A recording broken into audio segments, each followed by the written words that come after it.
মাগুরায় বোনের বাড়িতে বেড়াতে গিয়ে চতুর্থ শ্রেণীর এক ছাত্রী ধর্ষণের ঘটনায় দুজনকে আটক করেছে পুলিশ। তবে এই ঘটনায় এখনো কোনো মামলা হয়নি। শিশুটি বর্তমানে ঢাকা মেডিকেলে চিকিৎসাধীন। তার অবস্থা জানাতে যুক্ত হচ্ছেন সহকর্মী রাব্বি সিদ্দিকী। রাব্বি, শিশুটির পরিবারের সঙ্গে কি আপনার কোনো যোগাযোগ হয়েছে কিনা? তারা কি কোনো মামলা করার উদ্যোগ নিয়েছেন? এখনো জ্ঞান ফেরেনি, অচেতন অবস্থায় আছে ঢাকা মেডিকেলের আইসিইউতে। এবং আমরা কিছুক্ষণ আগে শিশুটির স্বজনদের সাথে কথা বলেছি। তারা বলেছে যে চিকিৎসক তাদের জানিয়েছে অবস্থা অপরিবর্তিত, গতকালের চেয়ে আজকে একটু উন্নতি আছে স্বাস্থ্যের, তবে সেটি আসলে এখনও বলার মতো না। সব কিছু মিলিয়ে বলাই যায় শিশুটির এখনও জীবন সংকটাপন্ন এবং আশঙ্কাজনক।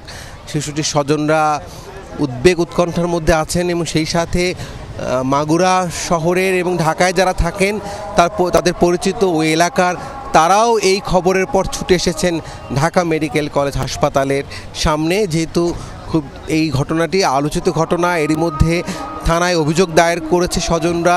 গ্রেফতার আছে শিশুটির সাথে যে অন্যায় করেছে সেই হিটু শেখ নামে সেই আসামি গ্রেফতার আছে শিশুটির দুলাভাই, তাকেও গ্রেফতার করা হয়েছে। আরও একজন আছে। স্বজনরা জানিয়েছেন যে 3 জনকে গ্রেফতার করলে ন্যায় বিচার নিশ্চিত হবে।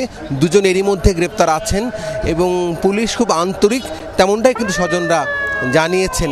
চিকিৎসকরা বলছেন যে আসলে 48 ঘন্টা না গেলে শিশুর অবস্থার পরিবর্তন হলো কি না সেটি কিন্তু জানানো যাবে না। তার মানে 48 ঘন্টা পর্যন্ত আমাদেরকে বলতেই হবে বা উদ্বেগ উৎকণ্ঠার মধ্যে থাকতেই হবে আশঙ্কাজনক অবস্থায় আছে শিশুটি। যুক্ত হওয়ার জন্য ধন্যবাদ রাব্বি।